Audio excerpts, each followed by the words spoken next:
Yeah, man. Big up to everyone locked in, man. We are back. Had a couple of days off to relax, recharge. Plus Liverpool didn't play, man, so I weren't interested in anyone else. I weren't interested in City. I'm not interested in Arsenal. They're not scary. Who cares about them? It's about us. So we're back to talk about our own team. Big up to everyone in the building. Big up to Scraps. I saw your comment, by the way, when they were talking about the Liverpool channels. Love still.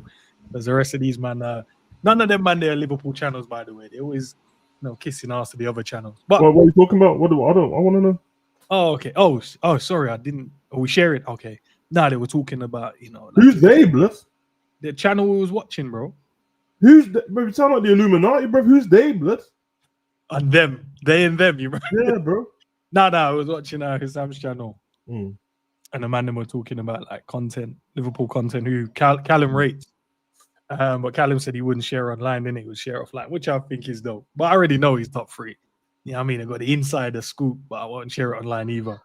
But I saw Scraps' comment when they said, yeah, who's your favorite Liverpool ones? And he was just like, no, who's the best? And he said Kopish and obviously Osler, innit? So want to give him his props. We appreciate the support. But I don't count the others. Apart from Kopish, Kopish is the only one I say is a actual Liverpool channel. The rest of them talk about every other team more than they talk about their own team. So I don't count them Liverpool channels. But big up to everyone, man. I hope you guys been well. You guys been rested and chilled and all that great stuff, and actually took the time out to recharge, man. Big up to Scraps, big up to Chris in the building, big up to Red Phantom as well. Scottish Bear, big up, man. Big up. Okay, I see. Cav, you it? Okay, Cav is in the building as well. Hold on. Gotta change the. Sorry, Cav. Hold on, my guy. Let me get you in first and foremost, and let me just. Yeah, everyone has to get a big screen now. Bear with Mike Cavalier. How are we? All right, lads. Just chilling, Cav, man. Big up to you, bro. Good. Now, let's go to the wipe. No, that sounds mad. I was about to say something crazy then. All right, let's do that. I'll have it there. Sav, have you seen that canvas before? Yeah, it was used to be behind me, but I need to put it up. It's Okay, nice. Hey, listen, man. You want to know the story behind it? You want to know the story behind this? They're going to claim it from my own, but it's not. I was going to say, you want to tell us about 100 times? So. This is it's not 100 times if Cav's not heard, isn't it? I mean, I told him once. This is from Gerard's office at Villa. Signed on it. Oh, I think you might have told me about it. I've never seen it. I tried to claim it, but it's my son's, isn't it? But when he got sacked, it's kind of deep still. You don't leave that bit out. Leave that bit out. Yeah. With that part when Tyrone Ming sold him out on that moment, it was clearing out his office to leave, and I don't know, my son's uncle is the bodyguard, and not quite Messi level bodyguard, but it's one of those and that. So he was signing stuff. Not them sprinters that Messi has. Yeah, he ain't got that in him, bro. You get me? But yeah, man. Nice. I like it. That's brilliant. I like it. Love them. Yeah. Nah, mad. But lads, man, before we start talking about obviously our beloved Liverpool, man, how was the Manim's weekend? Obviously, I spoke to you guys over the weekend, but Cav, you was away yesterday, so you missed a bit of pro clubs. Yeah. How was your weekend anyway, guys? No, it was great. It was great. Like just pretty relaxed, pretty chilled. We was around your kind of way, or your neck of the country, shall we say? Just chilling, hanging out. Eating good foods, doing a bit of shopping, just taking it easy. And then today, just seeing family and normal bits. So yeah, just calm, pretty ordinary, but nice, just pretty chilled. So all good. Nah, mad, man. What about yourself? Might as well tell the people while we're here. Bro, I was about to say I don't remember much. I've been chilling, man. I've just been working and watching football, bro. I've been. Yeah, I mean, it's a good weekend football still. Not that man them care, but Dortmund won. Yep, Ramsey won. Yep, SC Dons won as well. You know what I mean? First game of the season. Big up the Dons and that. Oh, you know what I mean? Big up Mr. Old School and that because Straps' dad passed away in it, and he obviously is. You know what I mean? So he's emotional still, but big up them, man. So yeah, bro. So now over to Liverpool, innit? Don't ruin my shit, bro. I've been on vibe. Don't ruin it. No pressure on that, bro. But yeah, it's been nice. I'm not sure how you guys feel about playing on a Monday, but it's nice not having your weekend like ruined by Liverpool, like lack of performance or bad result or whatnot. It's nice to just enjoy the weekend for what it is, enjoy other people's games, and then Monday comes around and we can watch our team then. So Yeah, I've been wondering why I felt so zen this weekend. It's because I'm not actually doing No Liverpool to get on your nerves, or yeah. no crazy Liverpool fan take as well, which is helped this weekend. I'm not gonna lie, it's been a chilled one, man. Honest, like even I was saying to Sav yesterday, I was like, right, I ain't streamed for like 2 days. Didn't feel right. I was just chilled in it. It was a vibe, man. The vibe. But now we're back. It's good bro. to, man. It's good to chill. You need them moments, don't you?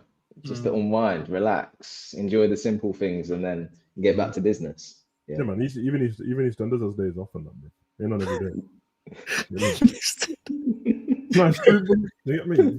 They just rely on the quality in it, bro. You know it's gonna be there and that. So sometimes we can force it as content creators, in it, and we'd have to like, I need to put in. But sometimes, like, yo, the content speak for itself, bro. The quality over quantity sometimes, isn't it? So have a break. Yeah. Quickly before we talk Liverpool, though, how did clubs go yesterday? Good and bad moments. Okay. Yeah, but I'm thinking overall, did we? I can't remember. Yeah, I didn't walk away going, yo, we should never have played. I know we smoked. No, I remember there was a period where there was a. Oh, you know what it was? There was like it was weird actually. It was weird. We weren't even terrible, but there was like a couple clean sheets in there. Then we had one weird 0-0 game out of nowhere. And then we had a fight. Then we beat some team 5-2. Then we beat the next team 6-2. And then this is what happened. It wasn't even that. This actually wasn't any of us, bro. The game's gone, bro. This team we played against got 2 penalties for nothing, bro. I'm not even joking. They got a penalty for a shoulder barge. At that point, everyone give up. Zabir was like, "Bunny, I'm going to walk the dog." I said, "Forget it. I'm going to like break my fast." It was horrible. It was horrible, bro. Yeah, man. Because the thing is, like, if we sat here and analyzed the game, we could critique all day, couldn't we? But actually, you need to enjoy it for what it is. But them games right there are the ones that kind of kill you, don't they? Because you're like, I can't enjoy it. I can't like lose yourself in it, kind of thing. And bro, the game started off as well. One of the games we lost 1-0. The game started down. They kicked off. They had a shot. The keeper saved it. He hit the keeper in the face, hit the post, hit him back in his leg and went in, bro. Game off. Log off at that point.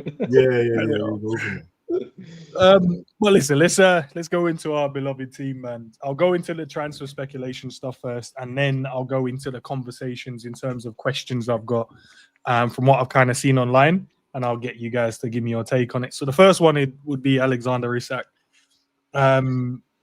Still no update in terms of where his head is at. Obviously, he wants to leave. They don't want to sell him based on the journals coming out. Craig Holt, people like that keep saying that, you know, the word he's getting from the inside of Newcastle, he's not going anywhere. So that's kind of crazy. But in the same hand as well, he's saying that the owners of Newcastle are flying in as well. So it's interesting they're flying in for this particular game. Maybe there's going to be a conversation being had between our owners, their owners, or our recruitment team, their recruitment team, whatever it is, after the game to kind of get this kind of done and dusted. Maybe they're waiting. I think we kind of said that anyway on stream, that I think we're waiting for our game to be done and dusted so we don't have to have a Newcastle-Liverpool conversation, because everything was kind of built up around this moment. And then after this moment, there is nothing else to kind of go, like, to talk about really, unless we get the transfer done and he's our football player. So that's kind of what I've seen. I'm sure there's like many more articles. I couldn't be bothered to go through all of those because most of them just chat rubbish, in my opinion, anyway. And then Savage made a great point. Me and him was having a conversation. At the end of it, was saying that in their opinion, this is what they think, and then everyone uses it as fact. So the fact is, there isn't any fact, bro. It's still at the same position. He wants to leave. They don't want to sell him. And we're just in this waiting loop right now to see if we're going to sign him. What do you guys think before we get into another topic in terms of Guehi as well?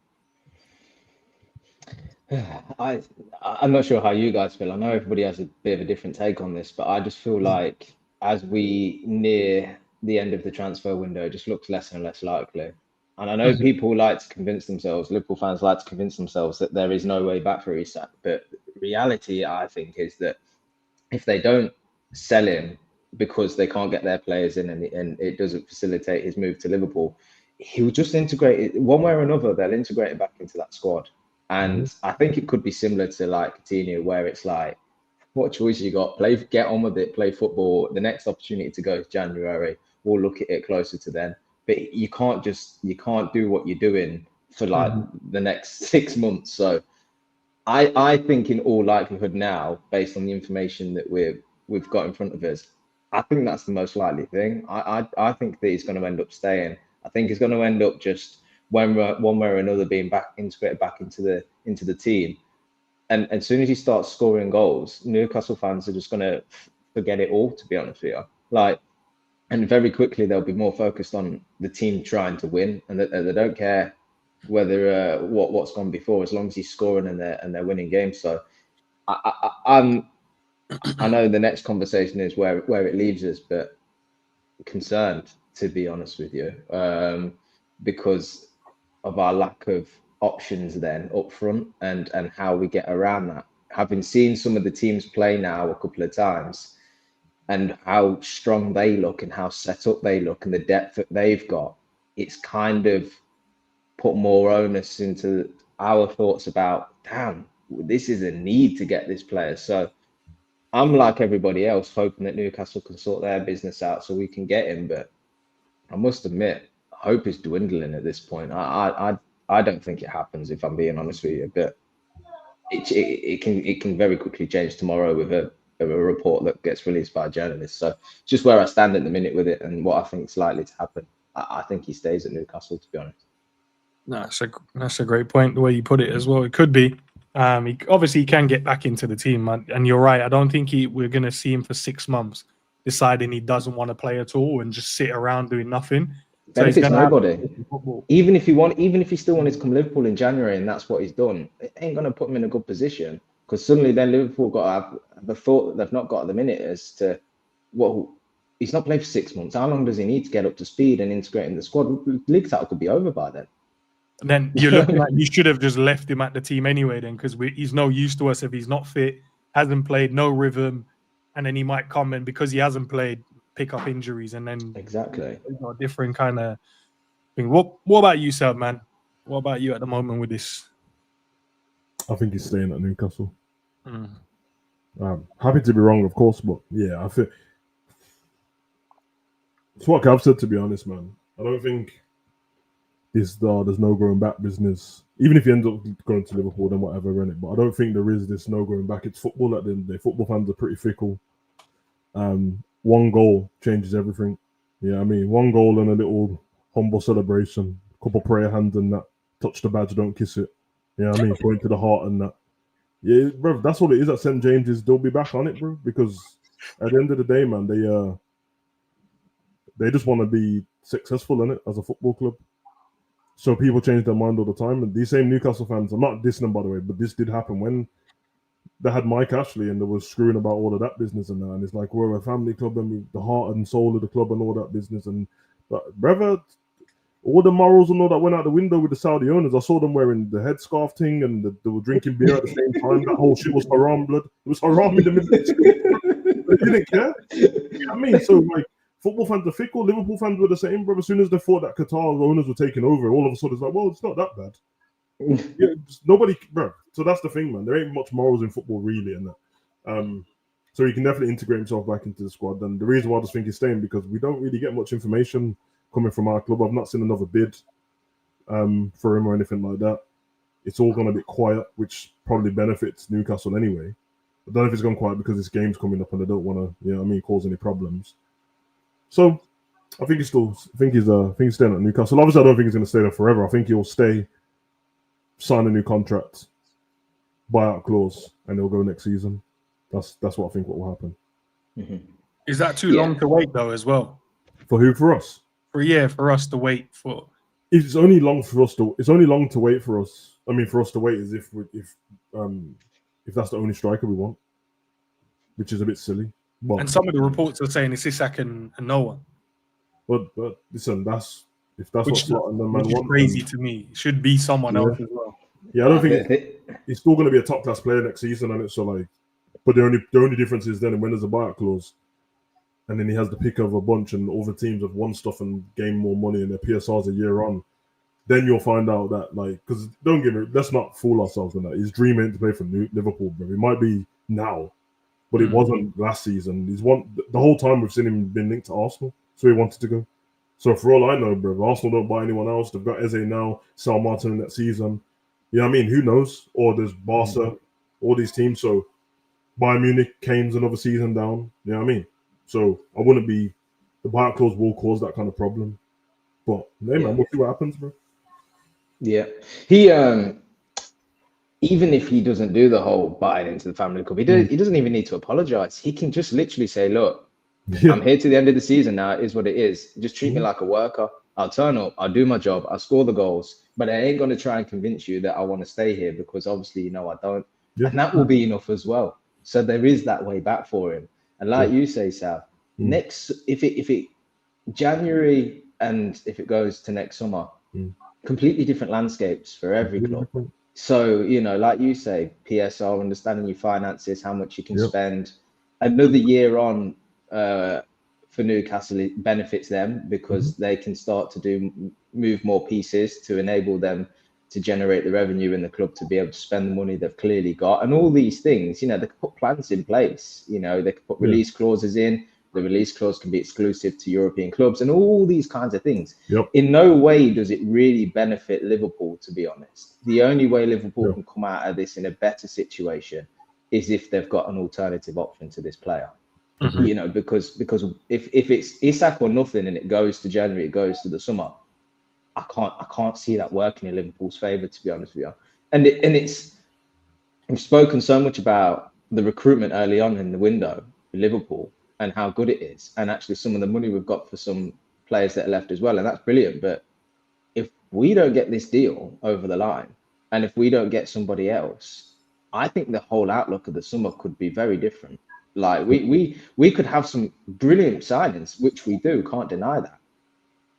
But we've also got massive risk in the squad, massive risk if we don't sign anybody else. So I think if what you're saying is true, Ends, that it's Isak or nothing, time's running out, lads. If it's Isak or nothing, put your money where your mouth is. You might have to spend more than what you want to for that player because you've got nowhere else to go. You've got no other option. Clearly, if that is true and there's no other player. I'll just hold you there, Cav, because the gaffer has also said, to add to your point, we've got 6 players who can play in 3 positions and I'm happy.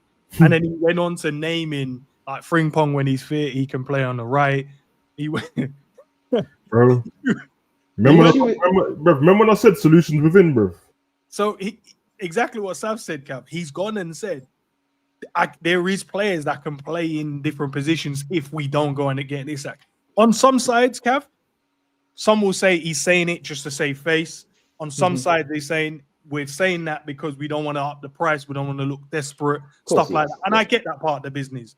But at the same time, I'll go back to this, and I made this point a couple of weeks back. Everyone's not stupid. We can see that we need a striker. You can see we need a striker. Even Newcastle themselves can see you want a striker. So even you can say whatever you want to say to pretty up and make it look good. It doesn't it's not going to confuse people and go, oh, that means they don't need a striker then. Right. And that's what I feel like with these words. I'm like, bro, come on. But go on, sorry, what were you going to say? And Chiesa coming on and scoring the other day only aids that because if that hadn't have happened, we're not even considering him as an option in this squad. And he's one of them 6 that he's referring to. And now he's talking about he's a completely different player and stuff. Well, I hope he is because he played about 5 minutes last season. So there's got to be a dramatic leap for it to be what we need.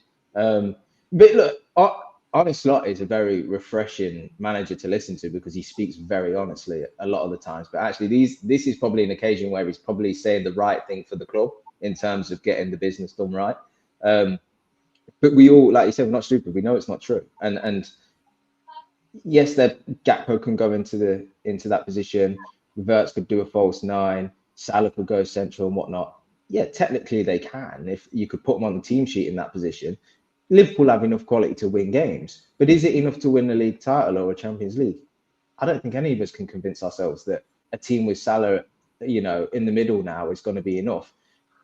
And largely because this isn't a settled team where that's the only change you're making. This is almost like a fresh side that you've put together that you're still trying to bed players into and get systems built and chemistry between players. You then can't move them out of their natural positions. So too much thrown into the mix with all of that. When you still think about Frimpong and Salah trying to make a connection on the right side.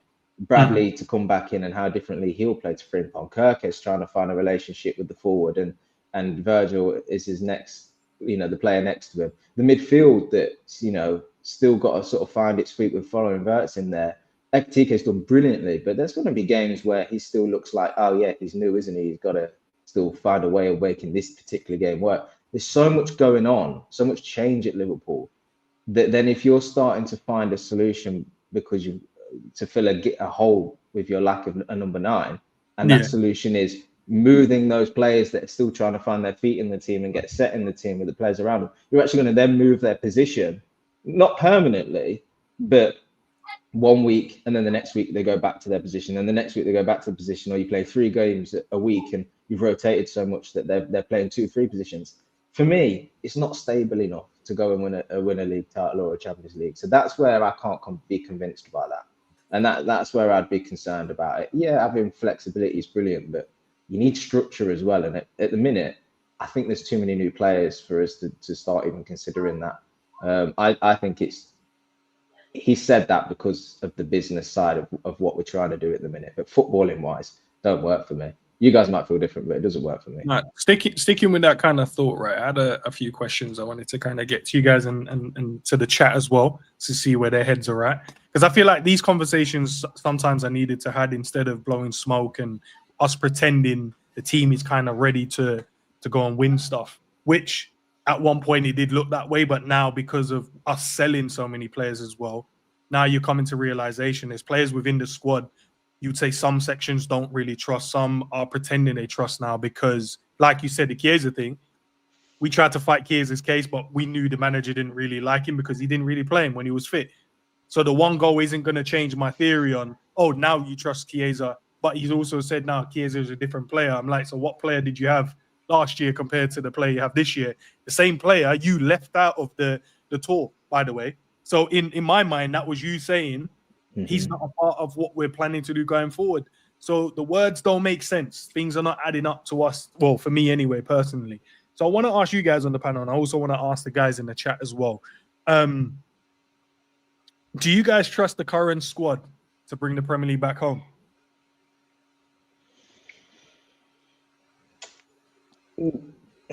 Currently, that's where we stand at the moment, right? Today on the 25th, Monday. Do we trust the current squad? Chat, I want you guys to be open and honest as you possibly can.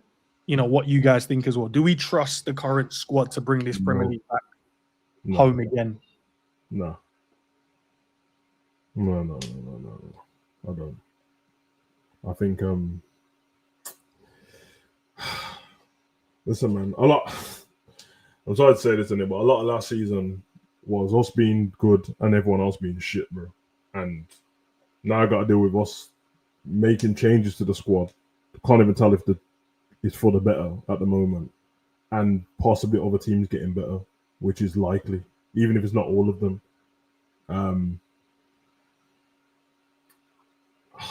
I think the Diaz thing was silly. I think getting rid of Diaz is massive for us, but because it changes not only the starting lineup, his work rate, and then it changes the depth as well, because obviously Diaz and Gakpo most of the time wouldn't have started at the same time, which means one of them would have been on the bench. The landscape of the bench looks completely different if one of them are on there. I get it, Nunes is gone now. So even if you want to do Nunes' replacement as Ekitike, fair enough. About the same price and all that stuff as well. Obviously, it's no one's fault that we lost Jota. But they could have...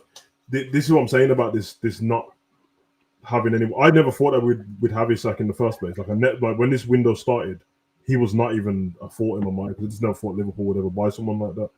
So naturally, I was thinking more of they're going to go down the route of one of them other strong, robust strikers that seem to be like a hidden gem or on the cusp of something. We've got Ekitike. I really like him. I really like him. And then I'm like, okay, then maybe go and get another experienced striker as well who has lived out his career at some other club already. He's not old, but, he's already experienced. And he's going to come to our club to win trophies, because whatever club they're at the moment, they wouldn't do it. And I think that they'll fit in the squad perfect. They'll get enough game time. And who knows, they might come out to be a gem. Yeah, see someone put straight away Mateta. That's what I said at the beginning of the window. That's the kind of person I was thinking of. We haven't done that. So we're weaker at the top of the pitch. At the moment, we're weak on the left wing, even though I really trust Rio, but we're weak on the left wing because he doesn't have any experience at the moment. But I'm fine with those two on the wing. There's still no backup to Salah because he doesn't use. And when Slot said the other day, he said Chiesa was the striker. So, yeah, I mean, and everyone's going, oh, we don't need a backup to Salah because, all right, it's all right until his legs don't work anymore. You know what I mean? He can go on forever and he's an anomaly, but at some point, it might not. And some point, and also, sometimes he's just shit. But how about that? Forget his injury record. Sometimes Salah's crap, bro, and I don't want him on the pitch. And it, you know what I mean? There's games. It's like fine margins. We win in the Premier League, so he could be just crap in an Arsenal game and something like that, and then all of a sudden we don't win the league. We brought in this new kid who, listen, I don't know in it, so let me not even diss him or anything like that. But I would have just kept Kwanzaa. But fine, let's say that's been replaced already. Right back, yeah. You've done the right thing. You had to do that anyway. Bradley's already there, but his injury record. Frimpong, I like him. Wanted him at Liverpool anyway. He ain't Trent, which is fine. Trent offers something completely different, which we don't have in the team at all. But also, Frimpong's a bit better defensively, and he's got the recovery speed and all that stuff as well. Left back, Rollo's legs were, you know what I mean? He's getting on. I don't even want to say he's getting older, and that it's just, you know what I mean? He's had a lot of minutes in the legs.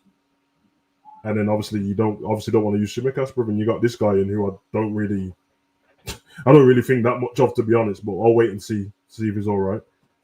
And yeah, and you got a goalkeeper, so safe, and then you got Wirtz, Wirtz is dope if you're going to use him properly. Yeah, if you're not going to use him properly, it's pointless. So yeah, that's I can't tell you if it's better or not, bro. And if it is better, it's slightly better, but I don't know. Do you know? I think. When we spoke going into the season last year, we had many conversations about the squad and how we were excited to see a new coach come in, fresh pair of eyes. We'll look at these players, but in a different way, and maybe not be bogged down with what's worked of old, because obviously there's no history of Slot at Liverpool. So everything's fresh, everything's new. Like, how can I get these players to work in a new system? And we were dead excited about that. And actually, there was periods of last season that worked really well, and there were good games in there.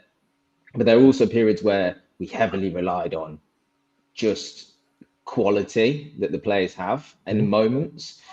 And a big factor was Luis Diaz being the player that just made something happen, changed the momentum of the game. We can't deny that we sat here watching Liverpool games last season. In the first 45 minutes, we were like, this is worse. This is the worst football anybody's playing in the league. Like, nothing is happening. Nothing, right? And it took for second halves to come around where we then went, I'm not going to say we panicked about getting results, but there were certainly games where we did panic and score late on, right? But it took players like Luis Diaz to sort of just go up the gears in his own game and drag everybody along with him. And then things started to happen. And I said it a few times now. You can look at his goals, look at his assists, but actually, if you watch Liverpool games, you knew how much he meant to that team. You knew that he was involved in everything going forward, whether it was just winning the ball back, whether it was being more aggressive in the press, whether it would be willing to break from a pretty set position on the pitch, float around, just bring other people into play, do something, because currently nothing's happening. And we've lost that now. So, in my opinion, the only way that this can work for Liverpool, Ekitike is probably more of that ilk because he's so involved. But you need the system to work now. You need the system to work because the likes of Salah is set on that right side, wants to do a handful of things brilliantly well, but they're pretty set in what they're doing. There's not much change from getting the ball out wide, play a through ball to a third man run, or put the ball into the box. He might cut in on occasion, but he certainly isn't hitting the byline and floating across the pitch and all these kinds of things. You've got Gakpo, who we all know what his game is on the left, and sometimes it's in and out. He's always trying and he works hard, but sometimes he's influential, sometimes he's completely missing. And then you've got Wirtz who's finding his feet. So what you could end up seeing is a lot of what you've seen last season with this team, where nobody can quite link up well enough. There's not enough chemistry. There's not enough patterns of play to fall back to. And it just looks stagnant. Nothing's happening. There's no tempo. There's no pace. There's no lines being broken. There's no player breaking from the system. There's no player taking people on. There's no one getting Liverpool through the gears. It's just waiting. a lot of waiting for a player to do something, and that's my fear. And that without Diaz, we no longer have that player in the forward line that changes the pattern of the game. Now, I hope it's Ekatike, because from what I've seen of him, he could be that player that takes a good, offers the ball, forget break, forget, you know, passing it to midfield, go straight into him. Who'll hold someone off, who'll flick it around the corner, who'll bring someone into play, because you need that. And when you think about what it takes for Liverpool to win a league title, strong defense, goal scoring creation, but momentum. Liverpool need to harness what they can create at Anfield. Liverpool need to use the away fans that are brilliant every week. They need to have energy in the team. They need to have pace. They need to have tempo. And that can only be created by the players. As much as the Anfield crowd will try and boost them on, they need that. Yeah. And we've seen so much last season, and probably periods under Klopp as well, where it might only take a challenge. It might only take like a rough tackle. Remember, go back to the Arsenal game that we drew, where it was like the only reason we started playing really is because, was it Xhaka that stood up to Trent, and then you got the Anfield crowd going, and suddenly we're starting to play football because players woke up. And my fear this season is we've not got enough rogue players in the side that's going to get the crowd on side, that's going to get the players thinking, oh damn, let's get out of coasting, can try and put some energy into this game now. And that's my concern with this team, if I'm being honest with you, is at times it's so casual. So I believe we've got the quality in the squad to win, but we need the system to get set. We need patterns of play. We need to be persistent in them. And we need players to recognize that if nothing's happening for 20 minutes, half an hour, do something else. Please, you know, Salah, we're looking to you. We always point to him because he's the highest paid player at the club. He's the Premier League great. If you're seeing nothing happen, sideways passing for half an hour, go deep, get the ball, do something. Don't wait, you know. And that is what I'm hoping we don't see this season, is them kind of games where you look like the stats will never back up what I'm saying, because we always find a way of scoring goals. But you can watch long periods of Liverpool games where you think, I don't know how they're scoring here, because nothing is happening, you know. And so I trust the players, I trust the quality, but my fear is with losing Diaz and the amount of change going on at Liverpool and not quite having them patterns set, my fear is that we're not going to be a complete team enough to go and win the league. It is my concern. And I want to lean on what you just said there, in terms of the complete squad. Well, I think that's what we're waiting on to be. I think at the moment we're not a complete team yet. I feel like there's still little holes in the team that we need to go and plug before this window shuts, and it shuts in 7 days, 8 days, something along those lines. So we definitely need another attacker. Some will say 2, and another defender within the team. And I think then you can go, okay, this is what we've got. This is how we're planning to play. These are the players that are going to play in this position. We've got 2 right backs, 2 left backs, 5 centre halves. So, okay, we're kind of set in that position. We've got loads of midfielders, and we got 6 attackers or 5 attackers, but they're attackers that everyone goes, right, you know, we trust what we're planning to do. And I think at the moment we're just too shy. And it doesn't mean that we don't like the deals and the transfers we've done before. I think the team looks good, but we're not a complete squad yet. And for us to go and win the Premier League, because the other teams, when Sav said the other teams were poor, Man City were poor, Arsenal were poor, but now they've invested in their team. Arsenal have now got a striker that they needed. They've got Eze in there now. And it's not that you're going to give them massive props, because I still think there's the manager more than anyone will let them down, because he will overthink certain things. And I think could be their kryptonite. But they've gone and got the players in that they need. We're still too short to then be the complete squad to then go on. All right, now I don't care who we play against, because now I think we're set up and we've got enough players. We can change to a back 5, 4-3-3, 4-2-3-1, whatever the gaffer goes, 4-2-4, whatever he decides within the moment.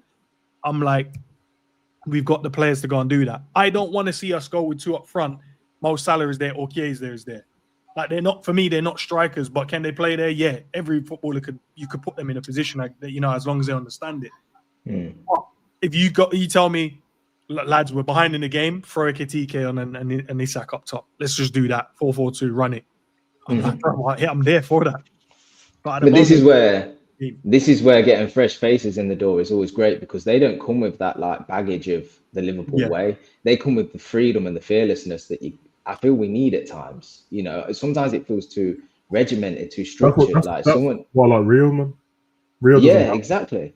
Like I think like a simple way of putting it is like Liverpool spends so long in like first and second gear, and then there is no third and fourth gear. There's just fifth.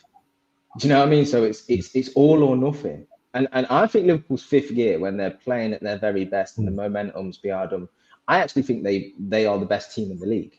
I think Liverpool's fifth gear is undeniable. I don't think anyone can compete with that. I think it is unplayable. You can't stop it. It's so good. The issue we've got is we have no third or fourth. We're never just like, pretty good, controlling the game, creating some chances. I didn't quite take that one. We go again and whatnot. We pen the team in. It's either nothing's happening or everything's happening. And like I say, my concern is we spend too long in that second gear of games and not getting up to fifth because we don't have the players that are breaking structure to think, I'm going to do something here, be a little bit of a maverick, be a bit wild, just do something that gets us, gets the momentum into this team, because otherwise we'll just die a death. We'll just fall asleep watching this side. Yeah, you hope that Wirtz does that, innit? That's what you hope. Yeah, that's what you buy him for. You don't buy him to just fit another spot in the midfield. That's silly. Yeah, you're right. I think you're right. We play like the game's 180 minutes, bro. Like we play like the half forever and that, and then he gets to like the 70th minute. And Cav's right. It does look like the most controlled panic I've ever seen, and then everything happens. And within that time, Slot throws on subs, and Virgil's moving quicker than he was before in the game. And I'm like, what? So you just decided to turn up now? But the problem we have is, and we saw this last season. Obviously, we end up winning the league, but no season's the same. You can run out of time. Like every game doesn't mean that when you go for this thing in the last 20 minutes, it's going to work. You might hit the post instead of scoring. You might not get that penalty. We saw the little games that we did drop points in. Palace, same thing happened. Nottingham, when we lost to them, the same thing happened. We ran out of time. They caught us out, and then we ran out of time, bro.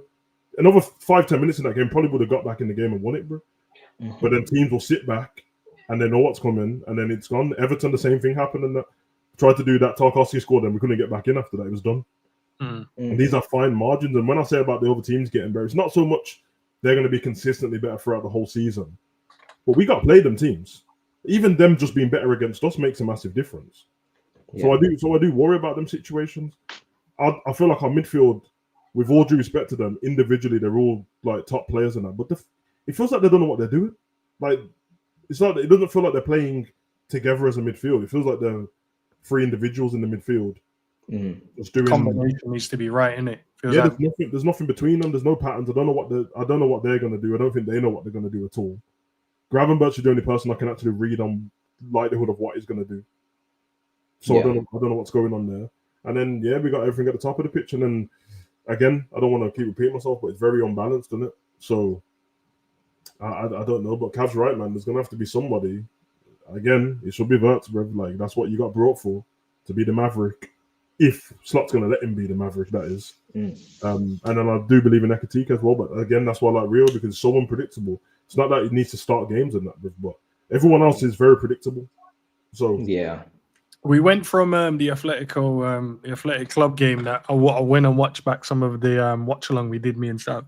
The way we were talking about that game and the way we was is completely different today. And I look at it. The reason why, it's because we had some top players. Like the players felt like they played with freedom and they were playing football. And what Cav said is right. There's no middle ground. There's either first gear where we're like, all right, yeah, okay, and then there's like fifth gear, and it's just everything's going on. We're creating chances left, right, and center, hitting crossbars, hitting posts. Guys are running around in the box, scrambling to try and get shots away. But the middle ground is where the best team find it, and I think that's where, with these particular signings, we need to make to get to that point. And then brings me to Marc Guehi, guys. He's still everyone's saying if we don't sign him, the defense isn't. You know what I mean? He completes the defense in terms of he plays, but I still don't know if he plays for me. I still think even if we buy him, he would have to fight for his position. I think the thing is, like, of course he is, because like Ibu and Virgil won us the league last season. You're always going to pick that if you can. Right? But you're not just going to change that because of whatever you think might happen to Konate in his Liverpool future. You get Guehi in because the player and the business side of things just makes sense to do it this summer. and is a succession plan for if Konate moves on or Virgil in the near future, and he can impact the side now. But I can't. I mean, unless you guys can think of a reason, I can't quite understand why this deal hasn't been done yet. Like, it's just, like we're quite happy to sort of go out and pay release clauses for like Szoboszlai or whatever, and then we get them deals done quick. And then there's players that are just really taking their time. And I get it, Palace are in their own situation. He's their captain. They're not going to let this go easily. But like, there comes a point where you need to like look closer to home and think, damn, the season started. Like, the season started. Other teams have strengthened. Other teams look pretty good. Like, yes, we can go run with Virgil and Konate for a few weeks and get past the window with just that. But come on, lads, like, we need to get these players in the door. We need to get them training. We need to get them embedded into the squad. It's because, Gav, it's because we signed Leone first. I think that's what made them now relax. Because we know footballing wise, he makes sense coming to our team, right? But then numbers wise, if you put yourself in a manager's shoes, which I think he's done this, but it doesn't mean he doesn't want Marc Guehi in. But he's gone, right, I've got 4 centre backs. Joey's now back fit, got Konate, got Virgil, I've got Leone. Even though he said we look at him like as a prospect, and I get that, then he's also got players that like Gravenberch, you've seen him put as centre back. You've also got players like Wataru that you've put as centre back. So in his mind, like he's telling us, we got 6 attackers, or we got players that we can put in the position. In his head, he's probably gone, well, I've got six centre backs. So this for me, and it's a fair argument, yeah. I don't, not to say he doesn't mind, and I'm sure he wants to get him in. I'm pretty sure Liverpool want to get him. But then I'm like, yeah, probably just like, all right, we don't mind letting that go to the wire, because most importantly, we probably want the attacker. Well, it's not enough for making the signings as well, though, isn't it? So it's probably the other dude, bro. Remember, Slot's not how it was before. He's not making the signings, so yeah, I think he just leaves it to them. And I think they were stalling on the money in the first place, and then I saw what happened with the Conference League the other day, and now it seems like, which you could be wrong, it seems like they're waiting for Palace to have that second leg now in the Conference League, and then once that's done, they'll make the signing, which wouldn't have been a problem before if they just got it done. But I believe that's going to happen. As soon as I heard Glasner say like, "Nah, we need him for the second leg," and then I heard Parish say, "Yeah, we're gonna have to sell. We can't have a player going on a free."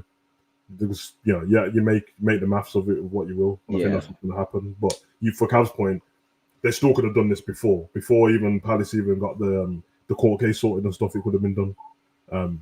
But yeah, I don't know. Exactly.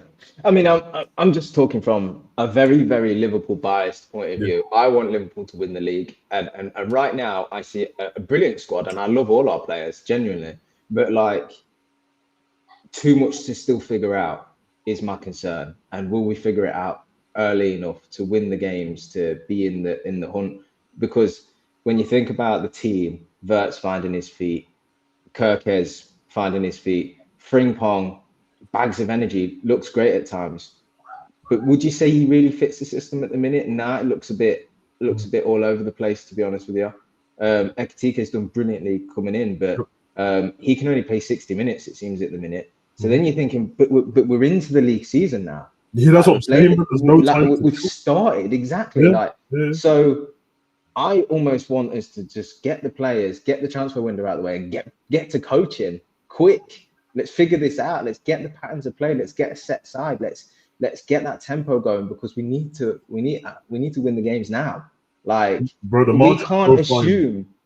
And I know, like, it's probably not going to be like a Man City title race of old where you have to be centurions to win, but you have to think like that. You have to think like that because Arsenal, for me, think what you want about Arsenal. I've watched both of their games, and I thought they're pretty decent. They're a pretty decent outfit for a shot at this Premier League. Like, you can watch their game and pretty much work out what you're going to see, because there's patterns, there's structure, there's players in set positions that you kind of know what they're going to do, but they're just so good at it that eventually it might work. And I know that they had injuries last season, which probably would be a fair argument to say they'd have won the league if those injuries hadn't come about. So in my mind, I'm thinking, well, that's the level already that I'm already thinking you need to be at to win this league this year. Is you need to be better than the Arsenal side. You need to be better than the football they're playing. And you need to have the squad and the depth and and that interchangeability, you know, plug and play players in there that they seem to have, and win games. And at the minute, I'm nervous about the Liverpool team because it feels like there's so much going on, and we keep talking about players coming in, and it's like, yeah, we need them, but we also need them quick in the team, or not in the team, but in the squad, training, settling, and find their feet, get into the rhythm. Yeah. And then I feel like we're at the level that I feel like Arsenal are currently at, if I'm being honest with you. And then I think, well, if we get there and we get there quick enough, I think we win the leagues. I think we've got so much more than Arsenal. But it just feels like they're so much more set for the season than we are. And I feel like we're going to see such inconsistent performances for like the next month or so. And I just hope that we just find a way of getting the results in that time. I was going to say that. I hope hopefully that we can get the results in it, because the way the season started, we got the result against Bournemouth, great. Like, that's the main thing, the 3 points. But we got today's massive. We got Newcastle and Arsenal back to back. Yeah. Like, obviously I always back Liverpool to win the games, but if you don't, bro, that's 6 points that you've dropped out of, and also it's the team that you'd think that you're going to be in the title race, who's took 3 of the points off you as well. Sorry, Sav. Go on. No, I'm just saying they're motivated though as well. Like, if you listen to the Arsenal players and you look at their side and you listen to Arteta, they would love it if Liverpool drop points in the first few, because let's not. We can do like the rivalry thing, and we can talk about the Arsenal online fan base, and we do all that. But if we're talking purely football, they are set up to win this league. They are. They've got depth. They've made some brilliant signings this summer. They've missed out on a couple of occasions, which is exactly what we did before we went and won it. I think they are ready to win the league. It's just whether we can be better. And at the minute, like, if we don't sort our act out quick, I think that, you know, we could quite easily. I hope we don't. I don't think we will, but we could drop points tonight. We could drop points against Arsenal next weekend. And you're looking back after the first month, thinking we're already 6 points behind. Are we going to be good enough over the rest of the season to claw that back? Because if we're mocking and we're joking around, we'll say, it's Arsenal, they're bottlers, whatnot. But if we're talking football and we're speaking honestly, they look pretty. You give them a helping hand early on. I think they look pretty set to go and win it. The biggest thing about them is, like, even being 6 points ahead or something like that, it's the ability to play Liverpool and drop points and still be ahead. 100%. That's massive. That's all I ever think about. I back both teams to beat the smaller teams if they need to. Like, don't get me wrong, we're both going to drop points at some circumstance. But it's you're going into this Liverpool Arsenal game, not the first one, the next one, or they're going into the Liverpool Man City or Arsenal Man City. If you've already got 6, which is what we did last season, if you've already got points ahead of these teams, I'm a lot more comfortable, bro. I don't want to lose the game. If it just happens that I have to drop points today and I'm still 3 points ahead of you, safe, because I'm not planning on losing again. Whereas when you're level or behind, brother, they can throw victories together now. And I know that the initial thing now is Saka's injured, so everyone's gonna be like, they're screwed because of Saka. I don't know, bro. They'll win games without Saka. They did it last year, didn't they? They won. I think they got Jesus not far off as well, and he's a great player. Jesus not far off, and then they got Eze now, brother. And I think he's a Let me ask you guys this question then. So, if Liverpool don't sign any Isak Guehi, who wins the league? Chat, I'd love to know, because majority of you guys, when I asked the question, most of you guys said, nah, we won't win it if we don't sign them. So now I'm asking you, if we don't sign them, who wins the league? My thing's not Isak. It's the same question you've given, but it's not the personnel. Like, it doesn't have to be Isak for us to win the league, but it does need to be a striker. Yeah.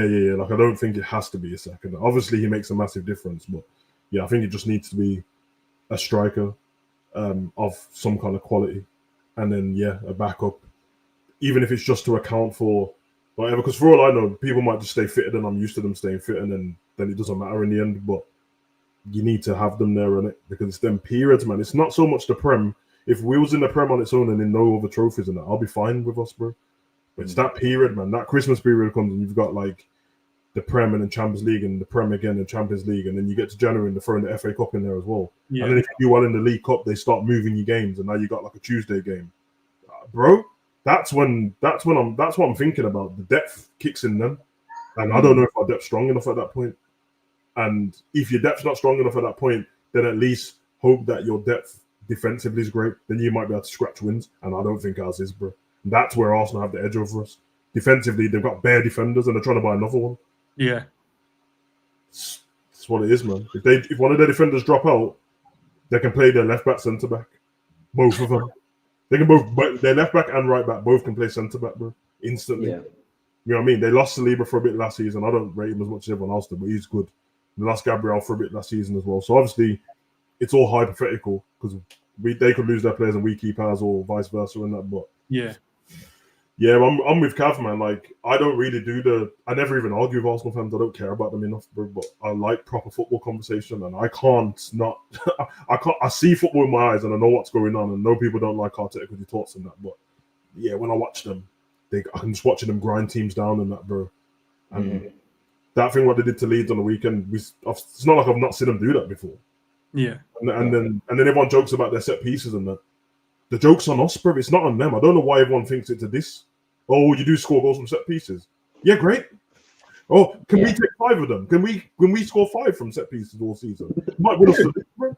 They're literally they beat the battered Leeds, but the Man U game they won off a set piece, bro. And if you go and look how many points they picked up the previous season and how many 1-0 wins in that, 2-1s, all set pieces, bro. So why would I diss them about it when I can't have Virgil and Konate string 2 headers together?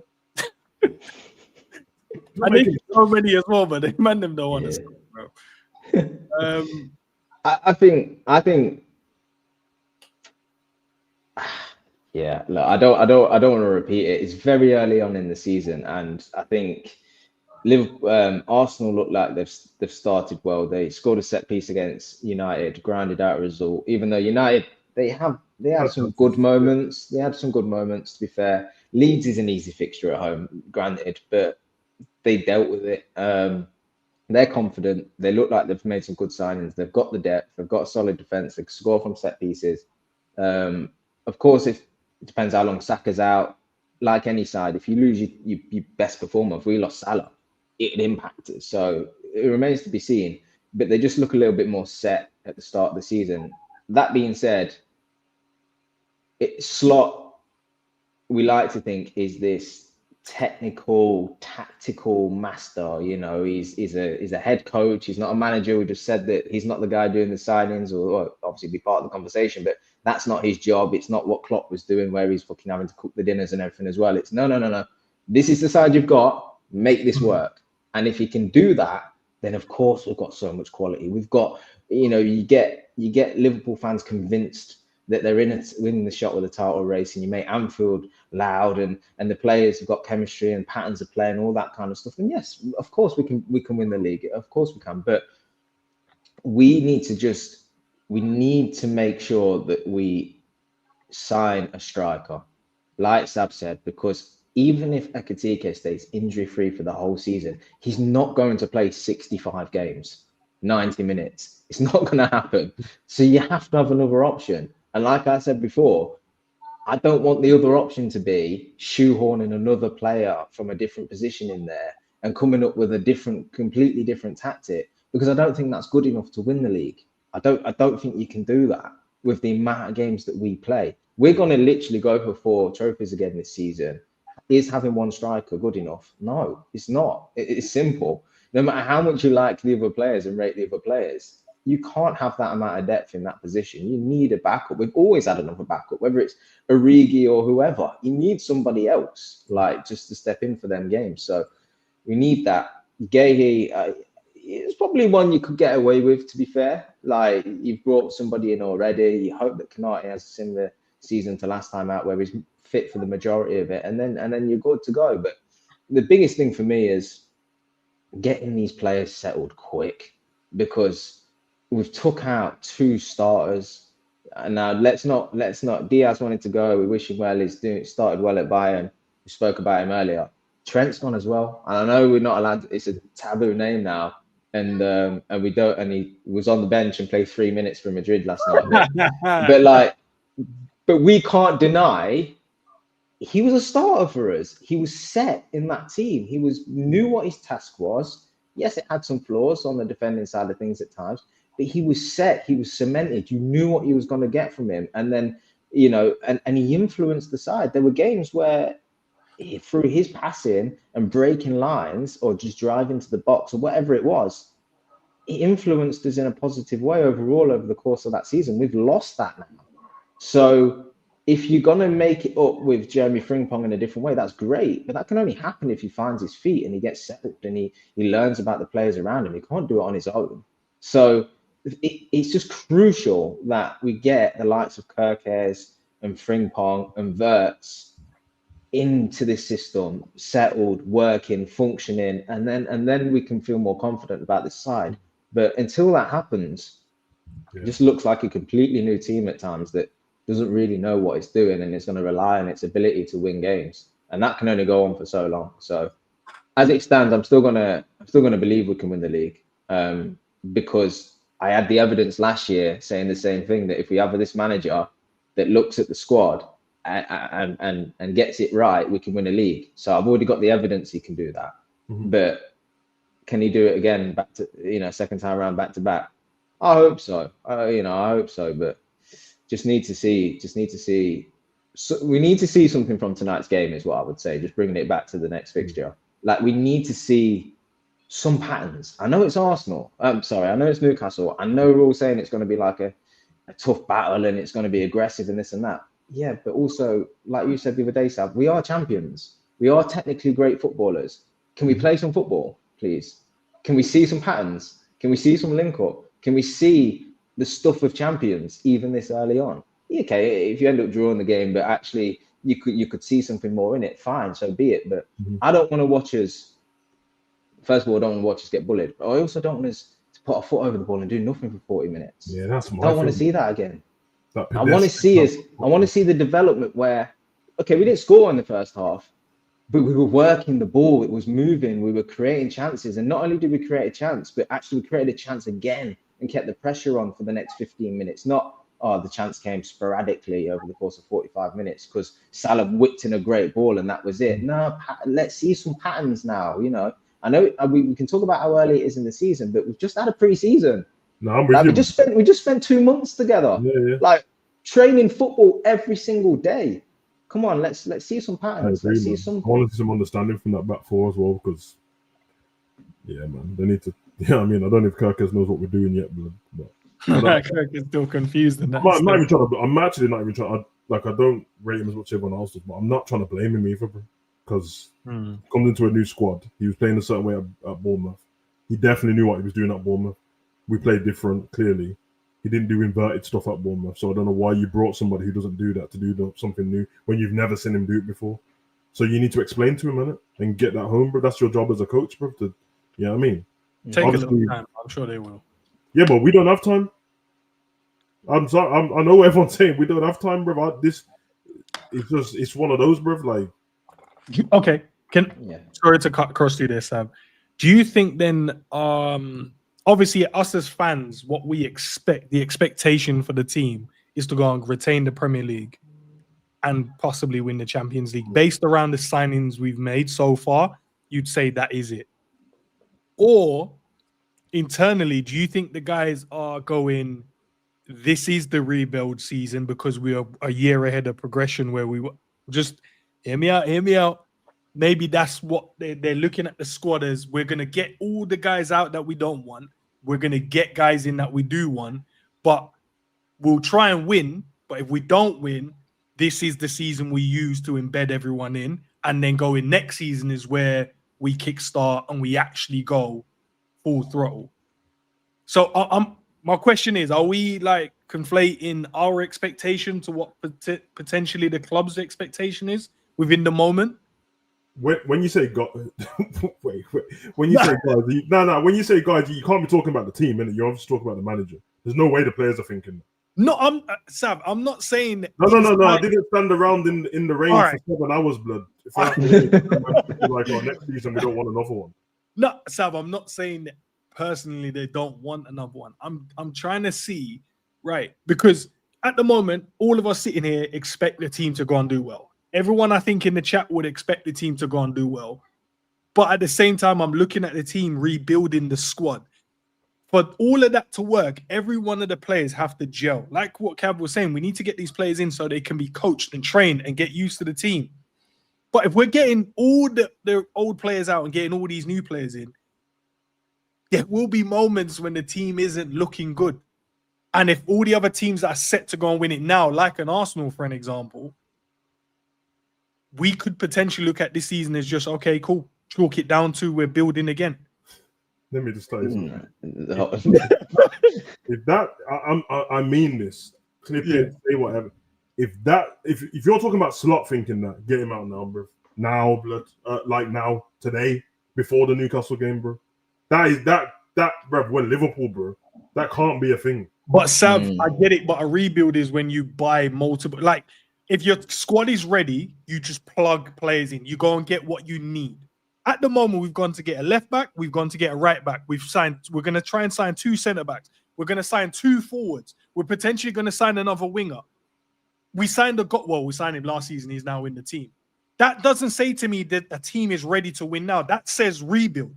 And what you're saying, right, isn't necessarily incorrect. Where it falls down is we've signed Florian Wirtz for £116 million.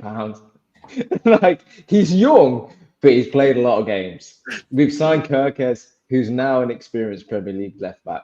We've signed Frimpong, who's not only experienced but travelled as well, played across a couple of different leagues. We've signed Ekitike. Okay, yeah, you could say he's probably of the mold where it's like about to blow, and probably of the ilk when we signed Salah and Mane and stuff of the past. So you could probably give that a bit more time. But we've signed players for big money that have played games and know what their game is. They're still developing, but know what their game is. I don't think you can sign them players and say this is now a rebuild. It can't be. Put it this way, and if you had the choice, right, you're starting up again at Power League, and you've got to find 4 other players that you know are the best, right? They're all available. They can turn up every week, and you can go out and sign the 4 best footballers that you know. When you rock up on day one, are you saying it's just a build season? Let's just see how we go. No, you're looking at the quality around. You go, we're winning this, boys. That's why I assembled you, because I want to go and win the entire thing. We need to be better than every other player, every other team, because we're the best players. That's what this Liverpool side is. Yes, there's a lot of change, and we lost a couple of first teamers, maybe 3 if you consider Nunes. But like, we've signed the best in class, the best left back available, the best right back available, the best 10 available, the best young striker on the market that completes every metric. You can't then turn around and say, "Oh, it's just a rebuild." Though. No. Off the back as well. Off the back as well of bringing in Slot and said to him, "You're not a manager. You're a coach. You're a head coach, right? Forget all the other stuff that Klopp was doing. You're here to make this team work. That's it. That's your job. Okay." A few little side missions, evaluate these players, train these players, coach these players, make sure that this team is winning every single week. You can't then say this is a rebuild season. It ain't going to wash. Every action that Liverpool have took as a club is to win now. So they need to do exactly that. They need to figure it out. And the Piers Morgan thing, bro. He knew what he was doing, bro. No, you knew what you was doing, bro. What do you mean, bro? Sav, I have to ask questions, bro. That's the whole point. I've got to ask some questions. I've got another one, which is, bro, I can't. No. Do you know? Anybody that says it's a rebuild, it's an excuse, and it's because you've got over $500 million already, bro. $500 million, bro. When you're rebuilding, and we won the league last season. We are champions, you know. Money, though. We have the gold badge on our sleeves, you know. Not only that, man, them right here twerking for Isak too, blood, and the man talking about rebuild. Go get the second best striker in the league as well, bruv, and then do that. Nah, man, he's second best because Haaland's better. But you hear my point, bruv. Do you know what? I won't ask the question now, but one thing I was gonna ask you guys the other day when we were chatting is, I want to do like a short show comparing us to Bayern Munich. Because I feel like there's a lot of parallels between us in England and them in Germany, and how they operate at times and how we operate, and the football that they play and the football that we play. And I find that there's a lot of parallels between the two clubs. But then there's times where I look at Bayern and I'm like, why ain't we doing that? Why aren't we achieving that? We're the powerhouse in our country, so to speak. You could say it's a bit of a tougher league, but why aren't we breaking away from everybody else and stuff? So It's not a question for now, but I'll plant the seed because I've got a few points I want to bring to the conversation. You gotta love Cav, man. That, you know how random that sounds to me from Cav. Bro, just random. Bro, so random. Yeah, just Nah, you could like, it's because all these conversations about expectation and what you hope to achieve and stuff. Like, we're Liverpool Football Club. We're the most successful English team. We were champions of last season. How are we having a conversation about rebuild? How? But this was crazy. Happening in the season, last season, when the league was already over, and then when we come on stream, man, we're talking about getting rid of 6 players, bro. Like in the middle of the league was done. We're about to go IB for a man, and we're talking about Diaz is shit, get him out of here. I'll fly this one to the airport, get him out of it. And bro, this I don't know what's going on, bro. So all I'm saying, I think they're worthy questions because I think maybe we're looking at it from the fans' point of view, which we are, and the club might be looking at it slightly different. Like, I'm not saying they're going to go into this season going, who cares who wins? I think they'll try. But I think they're thinking we're set up for the next few years going forward after this one because we need to get everyone in. We need to make sure they gel and see what works and what doesn't work. And then we'll then be ready to go again for a longer period of success. Because at the moment, the players that you'd say we got rid of, Nunes weren't good enough. Diaz was a shock, but half would say he wanted to go, half would say he didn't want to go based on what the different reports are. And then you look at the defense, we're probably trying to fix that because we're probably going to lose Virgil in 2 years and we're probably going to lose Mo in 2 years. So I think even though the team has got quality and we have bought well, I feel like a lot hinges on every one of these players that come in to gel so quickly and cohesiveness, like in terms of the chemistry and how we play. And we're looking for patterns of play that we're asking for. I feel like so much has to go into play, as well as Arsenal, City, Chelsea, all of these teams just not doing well for us to then go, right, we're going to go and win the league. I think it'll be close, but I just feel like the season after is where we're potentially going to see the best of Liverpool. The difficulty you've got with that, though, Enz, I know they're not your opinions. I know you're playing devil's advocate a little bit, expanding the conversation, and I appreciate that. But if Liverpool are the most successful team in England, revenue mad, like stadium mad, like shirt sales mad, everything that's positive, right? We are current league champions. If you're saying it's a rebuild, the only way that conversation would have any validity is because you'd say, well, to be fair, we lost Diaz and we lost Trent, right? Well, you shouldn't have lost them then. You shouldn't have. Why did Trent get to walk away on a free? I know we got 10 million from him in the end, right? Early payment, but you should have been, if you're that big of a club and you're that smart and you're better than the rest, and that's why you win league titles, you wouldn't have let Trent get down to a situation where he could have walked away from the free. You would have predicted that Diaz, through your multiple conversations with him and contracts and how much you're paying him and how much you didn't want to offer him and everything else like that, you'd have got that he'd have walked away this summer then. Like, you then can't let them players you can't facilitate a move of those players, bring new players in and go, we're rebuilding now. No, we're rebuilding because you didn't plan properly. Yeah, like Kanate right now, who ain't signed the contract. Exactly. Yeah, exactly that. Kanate walks away in the summer, and then what you're going to say? We get Guehi on a free, but it's a rebuild now. Oh, no. Just sign Kanate to a contract where he stays for the year, where you bed the new player in, and then he goes, because that's the transition done properly. Not, it has to be rebuild now because we've got too many first teamers that left. That's not how a club of our size should operate. Yeah, that couldn't have been a conversation to have with Salah and Virgil either, bro. We need you to begging them to sign new contracts now. What we're going to do with the squad rebuild? No, man. I'm too old for that shit, bro. Who you getting in now? Now, they probably said we're going to go and buy top players in it if you sign, right? Yeah. But it made it feel better for them signing because we came off the back of winning the Premier League. So in their mind, they're like, he's shown us success. He's shown us he knows what he's doing.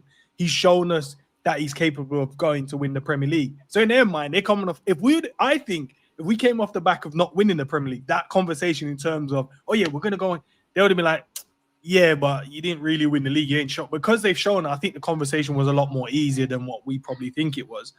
But now I'm looking at the team going, yeah, bro, now maybe it's going to take a bit of time. That's even worse than, like, we just won the league. And then Virgil said, like, big man, what you doing? Why are you letting man go still? Like, you don't need to do that. They can't players can't be thinking like. I get it if it's the club and that the players can't think like that, bro. And if you listen to all the players in the interviews and that about this season, they're trying to win the league, bro. They're trying to run it back to back straight away. The only people I've ever said that ambition probably don't match the players is FSG as a company, which is fine because they're businessmen, bro. You know what I mean? So when we're begging like domination and that, these not even thinking about domination on the pitch sometimes, bro. It's other stuff. Looking for longevity. Yeah, but the gaffer better be thinking like that, bro. Because your job ain't secure forever, bro. So, all right. I've got a couple more questions and then we'll kind of wrap it up there because we got the build up later down for the Newcastle game as well. Now I've asked that one already. Where's the other one? This part here. So what makes Isak Guehi the missing parts to Liverpool winning? Because everyone assumes now, because the question I asked earlier, everyone was like, nope, not going to win it without them. Then we chose who's going to win the league after that. So I just want to, mainly from the guys in the chat as well, because I want to know where you guys are heads at for the ones that said we won't win if we don't sign them. So what makes these two so important to us having success this season? Maybe you guys can elaborate on it as well. Can I run it, man? Because I don't. It's kind of the same to my last answer, man. I don't think they were the missing pieces. Like before Guehi was linked, I didn't hear anyone say they wanted Guehi, so he couldn't have been that much. He couldn't have been missing that much, bro. I just think it's just someone just said it. The quality and depth, bro. That's it. So it doesn't have to be those two. But it has to be two people that affect the squad in a positive way. Right. Give us depth either way, whether it's they're the first team player or the players come in, they end up being on the bench, and then the other players can play first team. Either way, it's just the depth of the squad because it's a long season. Injuries do happen, and there's extra games. But it doesn't have to be. He feels like it will be a game changer just because of how good he is in terms of the strikers in the world. You buy him one of the best, it seems. It seems, and like it's been 2 seasons. Let me not go too far, but it does seem like that. And as I said, Guehi, like man, no one's thinking about Guehi before, but I like him though. But yeah. So, and they're two players that come with like Premier League experience as well. You know, so it's like we talk about depth.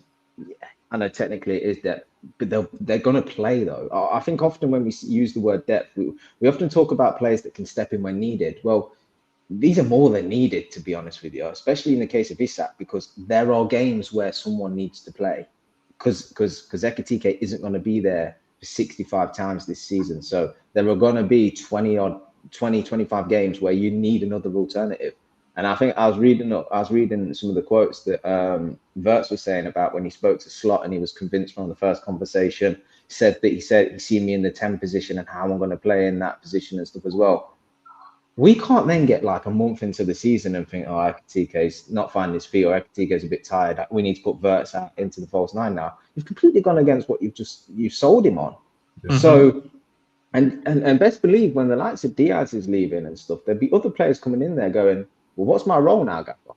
What am I doing next season? Gakpo's going in there going, I sort of interchanged last season on the left wing with Diaz, but Diaz is not here now. So am I going to be asked to go into the centre forward position, or is my game strictly out on the left wing? And these conversations will be had. I mean, Salah kind of revealed it a while back as well when he was saying when Slot came in, he told me what he expected from him, and I think the quote was like, as long as you get I will make sure you get the goals and assists. You just need to trust me and what I ask you to do. Mm-hmm. These conversations will be ongoing. So that only stacks up if you sign another striker. And so when Ekitike doesn't play, you go against your agreements that you've had with the other players. Don't get me wrong. The conversation might have been, Gakpo, look, you might need to go centre forward at times and stuff like that. And they might be all right with that. You know, this is completely just sort of hypothetical, but I just think players like to know where they're playing. They like to know what their job is. They like to find rhythm and form in that and consistency. And I don't think they really want to move around too much, especially if you're going in a centre forward position, because it's no other position like it. You're asked to do a different role in its entirety, really, to then if you play out on the wing and stuff. So I just think if you don't bring in another striker that you can then bring Ekitike off and bring this guy in, that you're going to have to move players around and it's going to upset their game, which is going to upset Liverpool overall. And I just can't see that being the solution we need to go with moving forward. So I think certainly that striker position, we definitely need that option to be able to bring Ekitike off and just put somebody else in there, even if they're not as good. at least it lets the rest of the team be consistent in what they're doing, because you're not changing them all the time. And that's what I think we need to win the league, to be honest. So yeah. Fair. Some great points, man. And last but not least, man, I have to leave us on a controversial one. Less so than none, bro. But I'm gonna ask you guys, who's the most important midfielder for us? Not who's the best, who's the most important? Yeah. Currently in this team, who's the most important midfielder we have? Chat, I'd love you guys to put who you think it is. Not your favorite, not who you think is the best, who's the most important. Just before you go, Sam, you said something the other day that is certainly what I think. Yeah. Szoboszlai has to be great because of how the team's playing at the minute. Yeah. And so a very easy answer would be to say Szoboszlai, because the hard work he does and keeping us in games with the tackling and the ground cover and everything else like that. But actually, I think if you relied on that, you'd probably get top 4. You wouldn't win a league. Whereas if you get Gravenberch playing the football that he plays, you can, because he doesn't need to do all that work, because he's just basically riding out the pressing midfield and breaking lines and is trusted in the center of the park, and it facilitates everybody else being better. So for me, the answer is Gravenberch. Yeah, I kind of agree. What you said is made perfect sense, because when I said that the other day, my caveat with Dom is always the way we play. If Lockie's playing this kind of football, then Dom's the most important, because he has to do loads of other people's jobs. Salah's allowed to stay at the top of the pitch because of Dom and Konate. Yeah, I mean, so that's the reason. If we play how we should play and we're able to keep the ball and pass the ball properly, it's very easy. Yeah, and then honestly, I'm not even trying to be rude in that. Dom kind of doesn't need to play if we play properly. Not in a rude way in that. You can. It's true. I mean, but he doesn't need to play, because until he shows me that like his short passing range is really good and is competent at doing that, then he doesn't play. You know what I mean? You don't need to do that. But the way we play, when you said there's no middle ground, when we go to that, you know what I mean, 0 to 100, you need Dom. You need him, bro, and it's one of those ones. So, but I do agree, he should be Graf. I think most people in the chat has gone Gravenberch, to be fair as well. Maybe that's off the stem of not seeing him play for a couple of games, because he missed the Charity Shield, missed the first game as well. So maybe not seeing him play for 2 games. And the last time we saw some good football was when he was in the team, when it was him and Dom as the 2 holding midfielders, and the team looked. Yeah, maybe people will respect him a little bit more than, because last season there was bare disrespect to Grav, considering how good he was for most of the season. And this season, Sav, when we was talking about what's the best 3 combination and stuff like that, some people, actually, I'm not going to say some, I think majority from the chats that we've been in, or on this stream, on this channel, they took Gravenberch out the team and said like, nah, it will be Szoboszlai and McAllister. We wouldn't have won the league without Grav. That start we had last season was down to him, bro. Like, and let's be honest, none of us knew that he was going to play like that. Yeah, true. I've always known he's a top player. He was a wonder kid, but the way he played the season before, to be fair, it was like up and down, and he had a few injuries as well, so he was never consistent. The way he played the season after, which he probably just needed the season under his belt, considering at Bayern Munich he hardly played any football. He started great, and he helped us push on, bro. And then them games where it was like a bit iffy, Grav helped us out. Not having him in, and that shows where you need like another DM as well, bro. Because if you don't have him, there's no DM. There's no like in that. There's not. So you probably needed to buy another one of those more than anything. But I think we might be able to get away without it. But yeah, Grav's the. I think like when you look at this team though, like if Grav ain't in there, Bournemouth shown that you can still win with a lot of hard work and the quality. Yeah. Let's say you take Kirkes out. Okay, well you've got 2 left backs you could put in there. You take Frimpong out. Well, even if your right back's not great, Konate can cover that side of the pitch quite well. So you can compensate for a lot of positions in this side, I feel. But again, when not to bring it back to the striker, but you take the striker out, it makes such an impact. Like, I'm not going to say all the cards fall down, but it has such an impact on the rest of the team that we can't be good enough to win the league. But Grav is one of them where, if you're thinking about what the best Liverpool team looks like and plays like, I always think of Gravenberch as a big facilitator for all of that, because he's just, to put it simply, the centre of the park. it's Yeah. connected to every aspect of our team and how we play defensively, offensively, width, playing in the center of the park, and you know, being press resistant, or also closing gaps defensively and breaking lines, and every aspect of the game can stem from having a really good six, as sort of Rodri shown us at Man City and players of old. So Gravenberch is just so good at what he did, or certainly was for most of last season, that you can just kind of say it's an easy thing to say. Tonight we play Newcastle. If Gravenberch starts, which I think we all expected him to, and he has a great game, Liverpool have a great game. Yeah. Because he can't not be good without everybody else, because he's just that going to be that influential. So that's why he's most important for me. I think the upsetting thing when you kind of get into this conversation a little bit is in the future it will be Verts, and you kind of hope that it doesn't go the way that Gravenberch has gone, where he needed that season, because I'm not sure we can afford for that. Yeah. But you'd probably say it should be McAllister, because he is also a complete all-rounder. And actually, further up the pitch, we've seen it his time at Brighton, his quality. So it's just the way that his career has gone at Liverpool and how we've had to use him or chosen to use him. But really, the player that he is and what he offers to us, he should be the answer straight away. But he isn't. So that's something we need to make sure we get right with him as well. He might just be one of them players that, a bit like Genie, if you like. Liverpool won everything because of players like him. Yeah. But were they at their very best? Were they put in a position where they were their very best as an individual? Me and Enz had the same conversation today, because I said, like, everyone thinks I hate Mac, but I'm only getting on to what I know he can be, because it's not like potential where I'm just guessing. I've seen him play like that before. So when I see these, like, I don't even have to explain it, like these pedestrian performances where it's like I keep stuff ticking over. I'm not terrible, but I'm not doing anything great. And I'm like, basically, for me, he ain't supposed to be a 7 out of 10 player every week, bro, because I know how good he is on it. But the way Liverpool use him, it's like he does way more. When you think of McAllister, I don't think of way more defensive stuff on it. But it seems like he's just there to do dog work, bro. He's not a dog work player, man. You don't watch him from Brighton, watch him from Argentina, bro. Like, when he was whoever he was next to was doing the dog work at Brighton, and he can do what you expect him to do.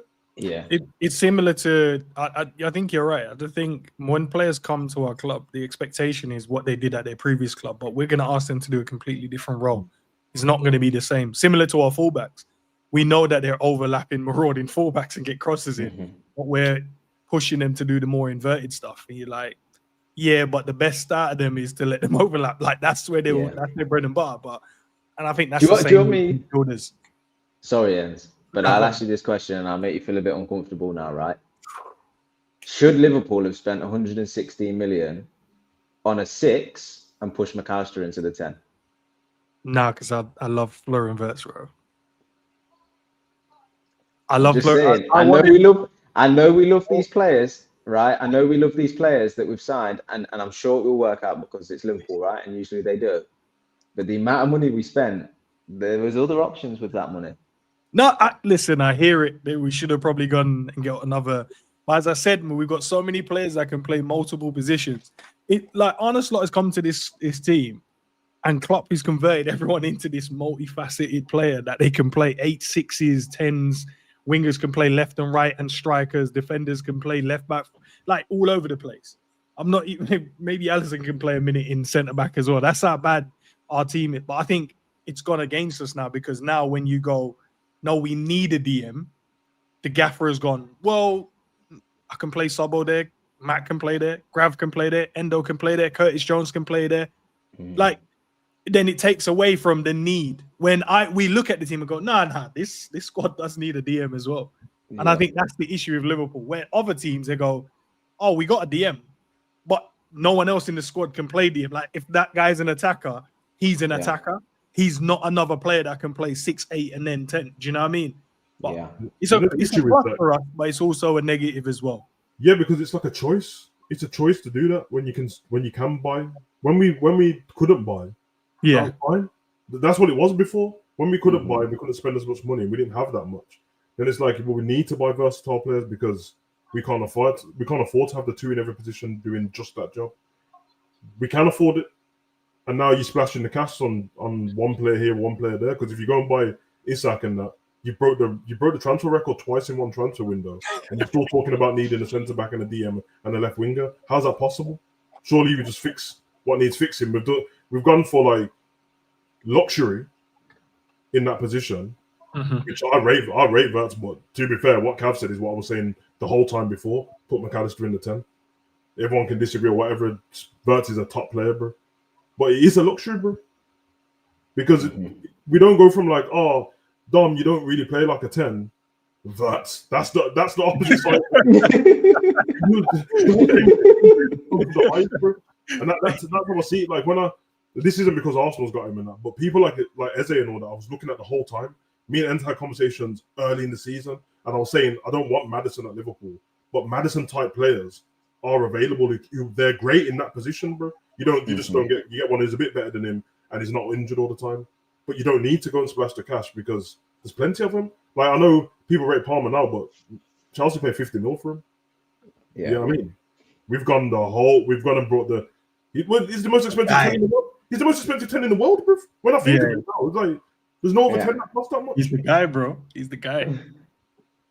And don't get me wrong, a part of this conversation is also, if you believe Florian Wirtz is going to have the next decade of being the best 10 in the world football, and this is your only opportunity that you see to get him, then okay, you probably need to do it.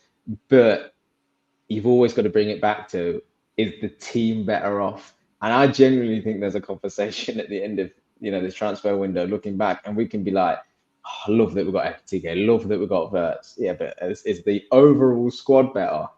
I don't know, to be honest here, because I've said it, like, you could have just made simple decisions where you put McAllister in the 10 and you get a more defensive-minded midfielder for half the money. And then with the remaining half of the money, you got another centre-back and you solidified the squad overall. I mean, it remains to be seen. It remains to be seen which is the better option. But we got spinners and a spoiler blood and the engine's fucked. The cars look nice on the outside. Yeah, bro, that's what it looks like on the outside. It's true, bro. You gotta make sure the outside looks good. Nah, jokes aside, now you guys are right in it. Obviously, we could have probably spent the money elsewhere and made the squad a hell of a lot stronger than what it is. But we're not used to being here, innit? So no, but it's like if you use as an investment for the next 10 years to come, then that's what I think it will be. That's what I think time will tell. But that's why they've given them 6-year deals, isn't it, sir? Yeah, and I'm fine with that. But there was still a balance on it. Or don't balance spending the money, just carry on spending because you can. I think that's what they're on, but they won't. Newcastle won't allow us. You just told me that they're not moving away from Isak. Like they've been twerking for him for time now, bro. Like, but that's what I said. I think we'll carry on spending the money, but Newcastle don't want to sell us. No, but we're not. That's what I'm saying. And how long we got left? 6 days. I know, but I'm saying the two players we want. One is telling us we probably have to wait until the second leg, so we can't buy him. And the other one, they're telling us until we sort out our backroom stuff, like, and get players in, we're not selling you, Isak. So we want to carry on splashing the money, but the two players that we want to get into. My point is that it's one option. That's my point. I hear it, but that's where they're at. The guys, the data guys, as they say, are back, and this is the two players they've told us. Boom, that's the ones, or no one, because the others are not. I'm not gonna. Yeah, I mean, I'll trust them. See what they do in that, bro. Should be very interesting. But there is this notion though as well, like you always strengthen from a position of strength. Like you league champions, you should then go out. That's the time you go out and spend the 100 million, and you get the best in class and this and that. But then, like, when we look at it, and if we're being honest, yes, we're champions, but are we a complete team that we're just adding to? No. We're a team that still needs to get better, and actually we just lost 2-3 first teamers, so we're replacing now. We're not positioning from a position of strength, because we went backwards when we saw Diaz and Trent. So now what we've replaced with. Is that spend been rebuilding what we needed? We're rebuilding. Nah. We're rebuilding, bro. We're in the rebuild. Look, if we don't win this league title, I'm right there with you, bro. I'll just rebuild season. I don't care. I'll be fickle with it. We're rebuilding. You can't be gassed, bro. If you drop a tenner out your pocket, bro, and then find a tenner later, bro, you can't be gassed, bro. You just it's the same tenner, bro. Like you just can't be gassed, bro. You broke even, innit? So I lost the tenner, but I found You wouldn't go home and bragging that like, oh, I found a tenner. No, bruv, you lost the tenner. You dickhead. All right, lads, love as always, man. Appreciate you guys jumping in and chopping it up.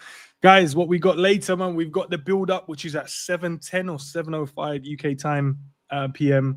Then we got the watch-along over on Savage's channel as well. Link to that is in the description. And then we're back for the call-in. And the call-in is going to be very interesting because there's a lot of build-up around this game. It's the Isak derby. It's Joe Linton this and Joe Linton that. And it's Eddie Howe, tactical masterpiece, and all of these stuff.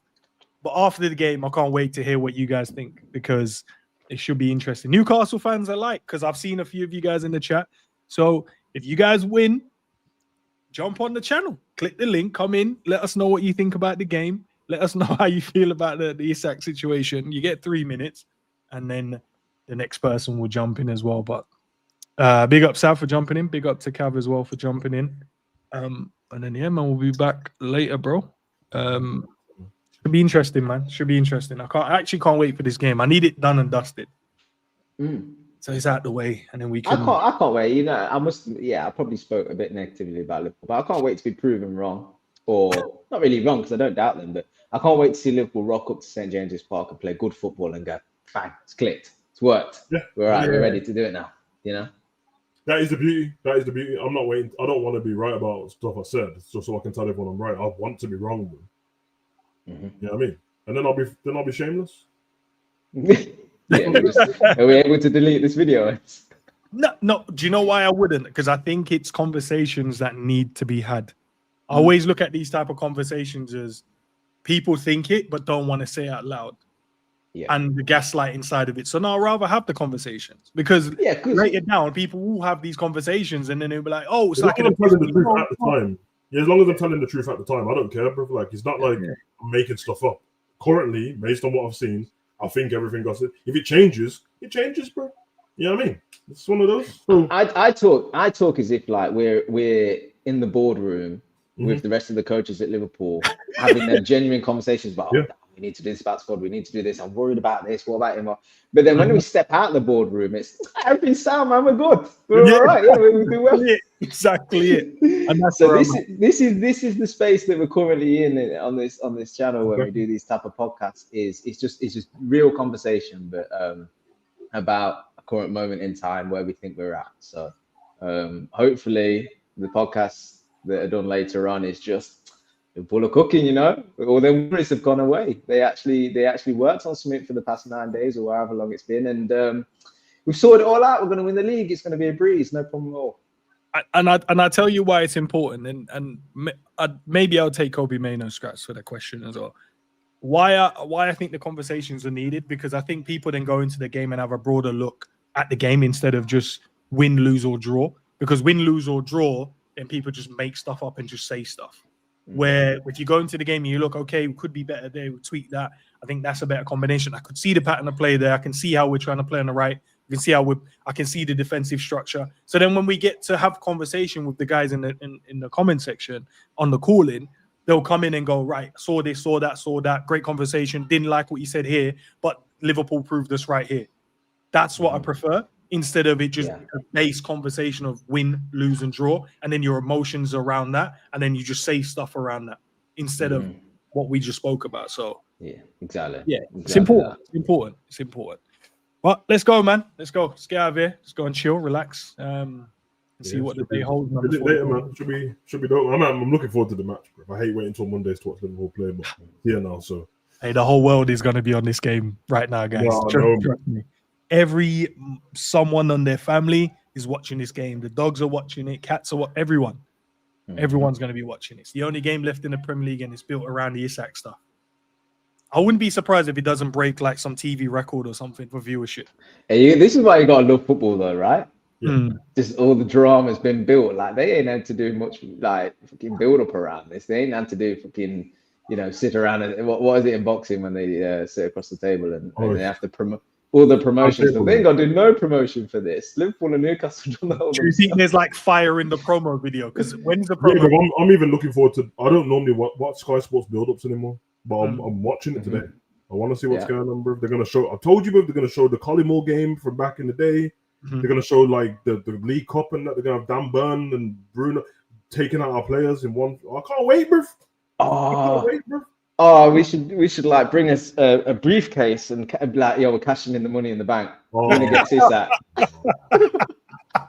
Roll the WWE clip, man. Yeah, bro. I mean, this is what I'm saying, bro. The only thing I hate is that Isak should be there with a turtleneck on in this, but he shouldn't be sitting. He just be sitting in a random spot, bro. Yeah, just him and his agent, and then whoever wins, he just like reveals the shows. Because like I don't know why he's done that. We ain't done the deal yet, but screw it. Just throw it in for the entertainment. You haven't realised that because if he lifts up the Liverpool shirt, the new cut, they're like, you know what, not selling you. You think you're playing that, bro? Sit on the bench. It's like Torres with the armband. Like, come on, man. We need more of it. Man. Yeah, I'm here for it, man. You know what? I just know it's going to be lit. It's probably going to be the Newcastle fans that get it going because I'm sure Slot will tell them to be calm. Because obviously last time we were heated like the Everton game, which was dope. I loved it, chaos, bro. But I'm telling you, bro. I know what Newcastle's at. I've seen their atmosphere at full pelt, bro. Black and white flags everywhere, and that. It's probably going to be a rat sign somewhere. And then, you know, we're going to kick off, and Dan Burn is going to put a hit out on Salah, bro. I'm telling you, bro. Once that Dan Burn tackle, true Geordie lad in that, bro. Anton Deck, fish and chips, magpies. Oh my God! And he's going to get up. Bruno's going to lose his mind. Joe Linton's going to be dashing man around. Oh, it's going to be beautiful, bro. It's going to be try not make someone. He's going to get elbowed in the stomach. Shaw's going to elbow him in the face. Oh no, I can't wait, bro. Proper football. Proper football. Under the lights. Oh, it's beautiful, man. Let's see. Or it could be a boring 0-0. But Cav, big up to you guys. All right, peeps. Big up, man. Peace.